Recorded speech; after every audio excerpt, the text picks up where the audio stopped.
All right, ladies and gentlemen, I am back with another video.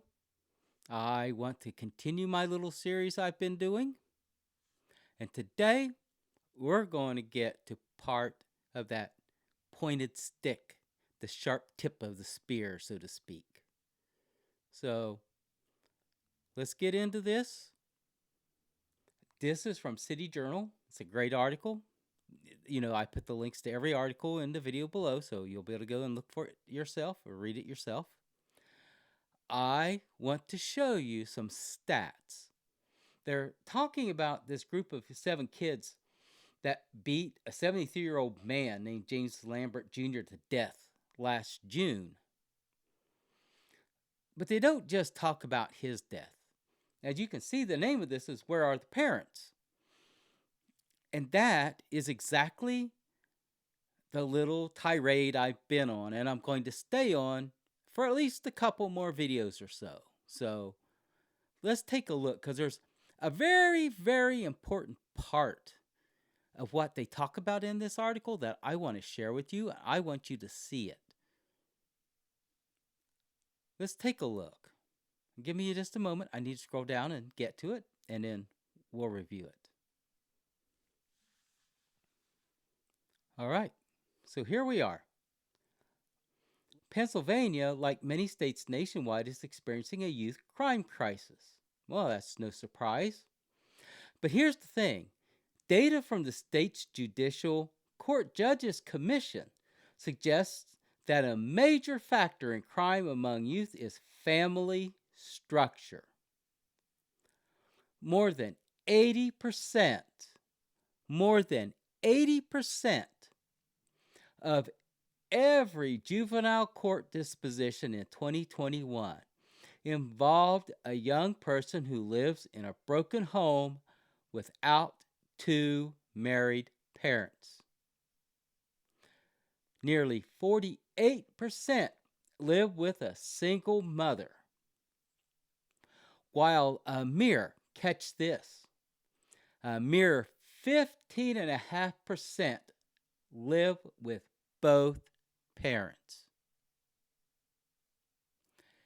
Of all the kids in Pennsylvania that had any kind of dealings with the juvenile courts, 84.5% of them came from some sort of broken home. Only 15.5%, only 15.5% came from 2-parent families. I want to look at the sentence in that paragraph right after where I highlighted. Research from Harvard shows that the level of incarceration is directly related to the share of 2-parent families in the neighborhood. And why would that be? Because there are more people who are at home during the day in those neighborhoods. Somebody's at home here and there. There are some stay-at-home moms. There are some grandparents. There are some other people that are nearby. And guess what? They keep track of each other's kids and their kids because they want to know what their kids are up to. So let's talk about the number one driver for the way in which we are failing our kids. Let's talk about the number one way in which we fail our kids. Single mothers. Single mothers are the number one way in which we fail our kids. Because there's no getting around those stats. There's no getting around those stats. You can't avoid that. You can't tell me that our schools, that our communities, that the next generation wouldn't be better off if they were 85% less likely to end up in trouble as juveniles. Well, how did they do that? Well, They have both parents, and their both parents actively raise them and take an interest in what they're taught and what they're learning and how they're growing up and how they're developing, right? Oh, when they're little babies, everybody's all cooing at them and happy. And, Johnny walked and he was only 11 months old. And, Susie, she said, Dada, Mama, at 9 months or whatever, right? Well, all those little developmental uh, goals. And, oh, but now they're 5 years old. And we're going to pack them off to school like sardines. And they're going to come home. We're going to make them do their homework. And then they can go to their room and they can leave us alone. And don't tell me I don't know what I'm talking about. I remember someone that I grew up with who literally told me that we were the first generation that grew up in our bedrooms. And it's important. It's vitally important. Because there's a whole lot of life you don't learn sitting in your room all day. You don't really, even online, you're really engaging directly with people. You aren't around them. You don't learn to read them. You don't learn to catch inflection so much, right? I mean, you can a little bit, but even over these videos on YouTube, there are people out there that just because they can't see my face, they can't see how I'm moving, they can't see how I'm using my hands, they just don't catch some of the inflection from it. It's hard to do off one cue, right? But you got to learn to be around people. You got to learn to deal with people. You got to learn to deal with yourself. You got to learn to accept who you are, like we saw in that last article. You got to learn to actually accept who you are, not just begrudgingly be meh about who and what you are. You have to get beyond all that little stuff. But we don't do that in this society. We don't do anything like that in this society. We just toss kids out. And we just have like the most liberal divorce laws in the world here in the West, and we just don't give a damn. Let's be honest, we just don't give a damn. They go to school all day. So what the hell? That's our attitude. They go to school all day. What the hell? Right? You deal with what little bit you deal with, in that hour while you're making dinner and they're doing their homework, right? And then you're going to sit down and watch TV and they need to be quiet or they need to go to their room and leave you alone so that you can entertain yourself for the rest of the evening before you go to bed.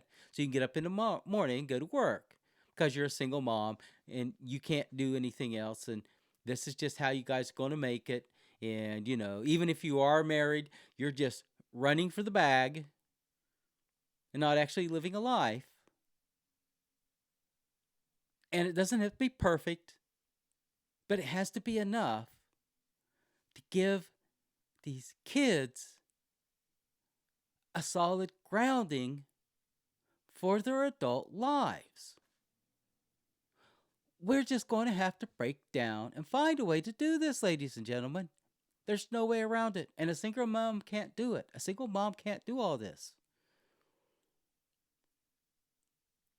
I don't care how much of a hero you want to make them out to be. I don't care how much of a goddess you want to say that they are. I don't care how many accolades you want to throw at them. I don't care how much sympathy you want to throw at them. They're screwing their kids' lives up. They're screwing their kids' lives up. Here in Arizona, we actually have a crisis of foster kids. Just a crisis of them pouring across the border. People here just, the average rent now for like a 2-bedroom apartment is something crazy like $1,500. And this is a right to work state, and it's just, there's no more beds. There's no more beds. There's no more places for these kids. There's nowhere for them to go. And their parents either can't or won't,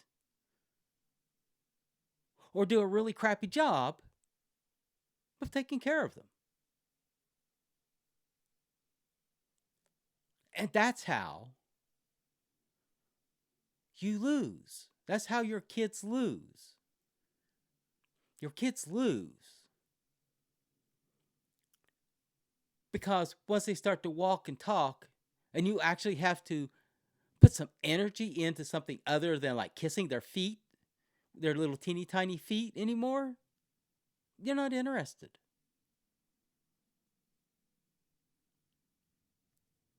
And yet, it's very clear that being a parent is a responsibility. It's a responsibility. It's a responsibility that women in our society are just regularly failing. They just are. And I know that's probably not the answer that makes you feel good or makes you happy. So what? So what? We got to do better than this.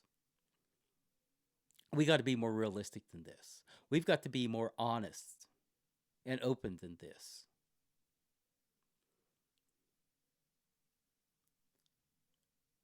We got to have some semblance of reality in our minds when we go through dealing with children. We're just going to have to. We're just going to have to. Because here's the thing. This is like a scale. And when you get so many kids that are messed up, such a huge part of the population that's messed up, guess what that does to the society? It drags the whole thing down with them. You see, it's not just the kid that grew up to be a criminal that suffers from having a bad home. It's all of those criminals' victims that suffer from that kid having a bad home. And we're just going to have to start doing better. We're going to have to start doing better. We don't have a choice. We're either going to succeed or we're going to fail. And if we fail, we're all going to pay the price for that. At any rate, that's my next video. If you like it, please hit the bell, subscribe, share it, and I'll be back soon enough with another one. Thank you.